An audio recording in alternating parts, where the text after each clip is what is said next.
Next super exclusive news చూద్దాం. విశ్వ సుందరి పోటీలకు వేదిక కాబోతోంది తెలంగాణ. అందాల కుందనపు బొమ్మలకు స్వాగతం పలికేందుకు సిద్ధమవుతోంది. ఓవైపు తెలంగాణ జరూర్ ఆనా అంటూ క్యాంపెయిన్ స్టార్ట్ చేశారో లేదో, రెండో వైపు నిరసనలు స్టార్ట్ అయ్యాయి. ప్రపంచ సుందరి పోటీలు ఇక్కడ నిర్వహించడం గర్వంగా ఫీల్ అవ్వాలా, లేదంటే విదేశీ విష సంస్కృతికి మనకొద్దని క్యాన్సిల్ చేయాలా? ఇప్పుడు ఇదే హాట్ టాపిక్ అయింది. మే 4 నుంచి 31 వరకు తెలంగాణలో మిస్ వరల్డ్ పోటీలు జరిపేందుకు ప్లాన్ చేస్తున్నారు. హైదరాబాద్ వేదికగా గ్రాండ్ ఫినాలే, ప్రారంభ, ముగింపు వేడుకలు జరపనున్నారు. మిగతా ఈవెంట్స్ కోసం రామప్ప, యాదాద్రి, లక్నవరం, అనంతగిరి పరిశీలనలో ఉన్నాయి. తెలంగాణ పర్యాటక శాఖతో కలిసి ప్రపంచ సుందరి పోటీలను నిర్వహిస్తోంది మిస్ వరల్డ్ సంస్థ. ప్రపంచవ్యాప్తంగా 140 దేశాలకు చెందిన యువతులు ఈ పోటీల్లో పాల్గొననున్నారు.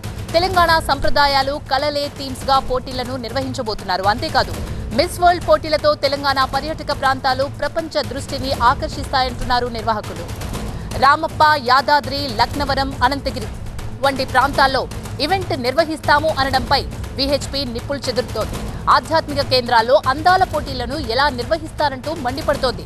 విహెచ్పి సభ్యులు ఈ నిరసనను వ్యక్తం చేస్తున్నారు. అయితే బికినీలతో అందాలు ఆరబోసే విదేశీ సంస్కృతి తమకొద్దు అంటున్నారు.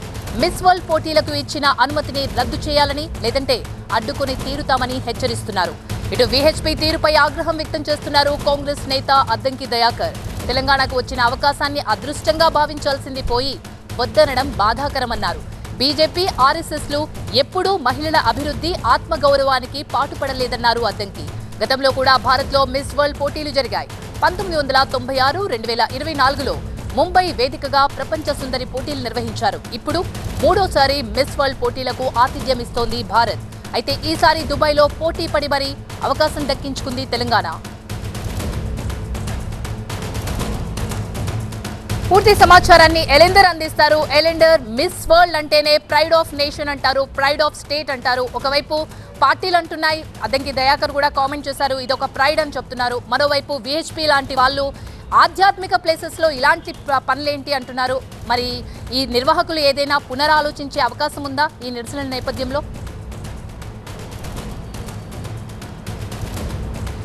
ఎట్టి పరిస్థితుల్లో ఈ అందాల పోటీల్ని తెలంగాణ వేదికగా జరిపేందుకు సిద్ధమవుతోంది. దీనికి సంబంధించి కూడా ఏర్పాట్లు కూడా సిద్ధమవుతున్నాయి. అయితే మరొక వారం రోజుల లోపల, అంటే 27వ తారీఖున దీనికి సంబంధించి మిస్ వరల్డ్ సంస్థ యొక్క చైర్మన్, అదేవిధంగా టూరిజం శాఖ సంబంధించినటువంటి అధికారులతో పూర్తి డీటెయిల్స్ కూడా అనౌన్స్ చేసే అవకాశం అయితే కనిపిస్తుంది.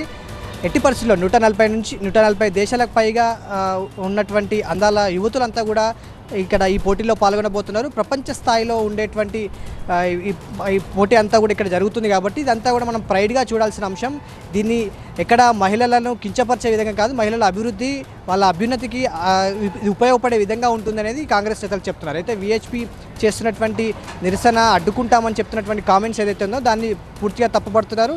దీన్ని పూర్తిగా పొలిటికలైజ్గా ఇది ఒక టర్న్ తీసుకునే అవకాశం అయితే కనిపిస్తుంది. ఎందుకంటే కొద్దిసేపటి క్రితం అద్దంకి దయాకర్ విహెచ్పి అడ్డుకుంటామని చెప్పినటువంటి దానికి కౌంటర్ చేస్తూ ఇవన్నీ కూడా ప్రైడ్గా తీసుకోవాల్సినటువంటి అంశాలు, వీటిని అడ్డుకుంటే కరెక్ట్ కాదు. ఎందుకంటే ఆర్ఎస్ఎస్, బీజేపీ లాంటి వీళ్ళంతా కూడా మహిళల అభివృద్ధికి, ఆ అభ్యున్నతికి ఎప్పుడూ పాటుపడలేదు. ఈ అంశాన్ని జీర్ణించుకోలేకపోతుంది అనేది పొలిటికల్గా కామెంట్ చేయడంతో ఇది పొలిటికల్ టర్న్ తీసుకుందని చెప్పుకోవాలి. సో ఈవెంట్ మాత్రం యథావిధిగా జరిపేందుకు అధికారులు, ఇటు సంస్థ కూడా సిద్ధమవుతున్నారు. కాబట్టి పొలిటికల్గా ఎలాంటి పీక్ చేసే అవకాశం అయితే మనకు చూసే అవకాశం అయితే కనిపిస్తుంది. ఎందుకంటే పొలిటికల్గా చాలా కామెంట్స్ కావచ్చు, దీనికి సంబంధించినటువంటి ఇవంతా కూడా చాలా పీక్స్గా వెళ్ళే అవకాశం అయితే కనిపిస్తుంది. కానీ ఈవెంట్ మాత్రం ఎట్టి పరిస్థితుల్లో జరిపి అధికారులు సిద్ధమవుతున్నారు. Thanks for the updates.